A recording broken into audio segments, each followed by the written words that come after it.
ఈ వీడియోలో commodity trading అంటే ఏంటో తెలుసుకోవచ్చు. సో, కమోడిటీ ట్రేడింగ్ అంటే ఇప్పుడు ఆయిల్స్ అవ్వచ్చు, గోల్డ్ అవ్వచ్చు, సిల్వర్ అవ్వచ్చు, వీటన్నిటిలో కూడా ట్రేడ్ చేయడాన్ని కమోడిటీ ట్రేడింగ్ అంటారనమాట. మాత్రమే కాదు ఇంకా ఉంటాయి. ఎగ్జాంపుల్ అగ్రికల్చర్ ప్రొడక్ట్స్ అంటే అగ్రికల్చర్ ప్రొడక్ట్స్‌లో డిఫరెంట్ ఉంటాయన్నమాట. సో, వీట్స్ అవ్వచ్చు, సీడ్స్ అవ్వచ్చు, లేదంటే కాటన్ అవ్వచ్చు, వీటన్నిటిలో కూడా ట్రేడ్ అనేది చేయడాన్ని కమోడిటీ ట్రేడింగ్ అంటారనమాట. ఇప్పుడు మరి మనం ఫోన్‌లో బయింగ్ అండ్ సెల్లింగ్ చేస్తున్నట్టు కమోడిటీ ట్రేడింగ్‌లో కూడా చేయొచ్చండి. సో, అట్లా కాదనమాట. వీటిని మనం ఫిజికల్‌గా అనేది బయింగ్ అండ్ సెల్లింగ్ అనేది చేయొచ్చు. సో, మీకు కావాలంటే ఇది కూడా తెచ్చుకోవచ్చనమాట. అండ్ ఇంకొక విషయం ఏందంటే, ఇప్పుడు మనకి స్టాక్ మార్కెట్‌లో ఎన్ఎస్‌సి, బీఎస్‌సి ఎట్లనో వీటికి కూడా 2 స్టాక్ ఎక్స్‌చేంజెస్ అనేవి ఉన్నాయన్నమాట. అవే ఎంసీఎక్స్, ఎంసీడీఎక్స్ ఈ రెండిటిలో కూడా ట్రేడ్ అయితే చేయొచ్చనమాట. సో, మరసలు ఈ కమోడిటీ ట్రేడింగ్ అనేది ఎవరు చేస్తారంటే, యాస్ ఎ బిజినెస్ ఓనర్స్ అనేవాళ్ళు ఈ కమోడిటీ ట్రేడింగ్ అనేది చేస్తారనమాట.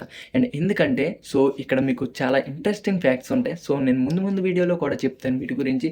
So, as a business grow చేసుకోవడానికి కమోడిటీస్ మార్కెట్ అనేది బిజినెస్ ఓనర్స్‌కి చాలా బిగ్గెస్ట్ బెనిఫిట్ అనమాట. సో, వీటి గురించి నేను ముందు వీడియోలో ఎక్స్‌ప్లెయిన్ చేస్తాననమాట.